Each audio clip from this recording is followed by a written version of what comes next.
O mundo antigo estava em colapso. O Império Romano do Ocidente, aquele que um dia foi o símbolo supremo da civilização, desmoronava sob o peso das próprias contradições. Estradas antes repletas de legiões agora eram trilhas de refugiados. As cidades, que vibravam com o som de mercados e discursos, tornaram-se ruínas silenciosas, e nas sombras desse caos surgia um novo poder, um povo de guerreiros, que cruzava as fronteiras do Império não apenas para saquear, mas para dominar. Eles eram os visigodos, e estavam prestes a mudar para sempre a história da Europa. Nascidos nas estepes ao norte do Danúbio, os visigodos eram uma mistura de tradição tribal e ambição imperial. Durante séculos, haviam sido ora aliados, ora inimigos de Roma menos, e agora, com um império em ruínas, viram a oportunidade de escrever seu próprio destino. Mas o caminho até o poder seria marcado por traições,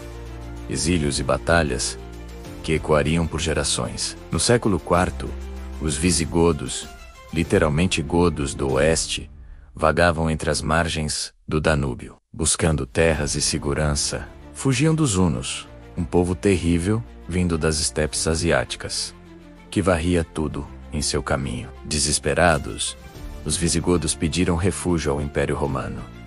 Roma aceitou, mas os tratou como inimigos, negando-lhes comida e dignidade. E foi aí que a lealdade se transformou em fúria. Liderados por um homem chamado Alarico, os visigodos se rebelaram. Alarico não era um bárbaro qualquer.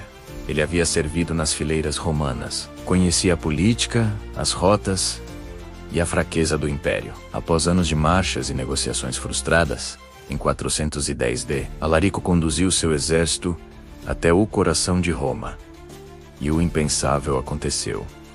A cidade eterna foi saqueada. Pela primeira vez em quase 800 anos, Roma caiu diante de forças estrangeiras. Durante 3 dias, o orgulho romano virou cinzas. Mas Alarico não queria apenas ouro ou glória menos.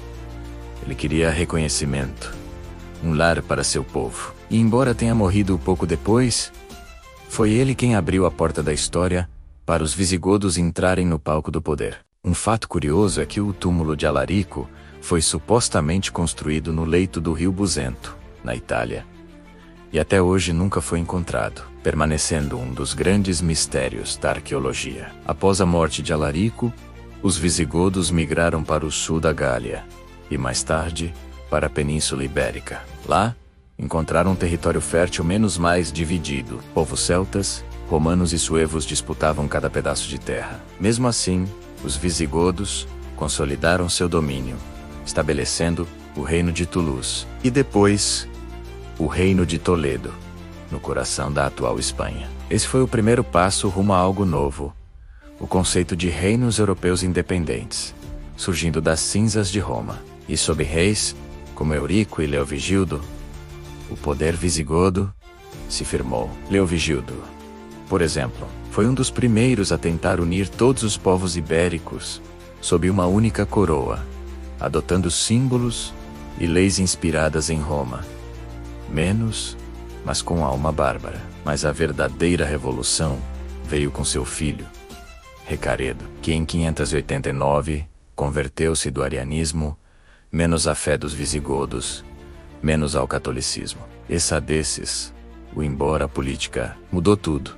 Uniu a elite goda aos hispano-romanos e lançou as bases para o que seria, séculos depois, a própria identidade da Espanha. A mistura de sangue, fé e poder criou uma nova ordem menos onde o guerreiro e o monge, o rei e o bispo, dividiam o mesmo destino. Por mais grandioso que fosse, o reino visigodo carregava dentro de si as sementes da própria ruína.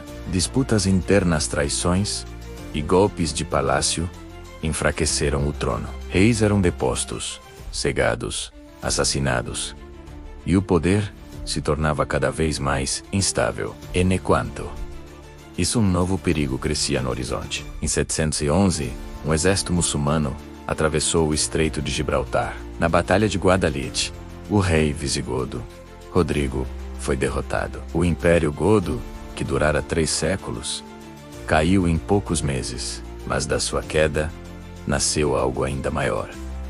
Os reinos cristãos do norte, os embriões do que mais tarde seriam Portugal e Espanha. A herança visigoda sobreviveu nas leis, na arte e até na língua. E, curiosamente, muitos dos códigos jurídicos criados pelos visigodos, menos como o Liber Judiciorum, menos influenciariam legislações europeias por séculos. A história dos visigodos é, no fundo, a história de um povo que buscava pertencimento, de guerreiros errantes que sonhavam com estabilidade e de um império que desmoronava enquanto o outro nascia. Eles conquistaram Roma, criaram reinos, mas também desapareceram, absorvidos pelo mundo que ajudaram a construir. Talvez seja esse o destino de todo o Império erguer-se, para depois ser esquecido, mas deixar sementes que florescem em outros nomes, outras línguas ou outros sonos. Quando andamos por Toledo, Mérida ou Barcelona, ainda pisamos sobre as pedras que eles colocaram,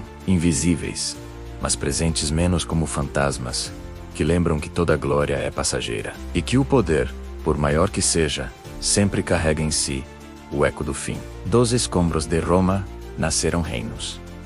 E dos sonhos dos visigodos, nasceu a Europa. Obrigado por assistir até aqui. Se você gostou dessa jornada pela história, não se esqueça de deixar seu like, se inscrever no canal e ativar o sininho, para não perder os próximos vídeos. Até a próxima!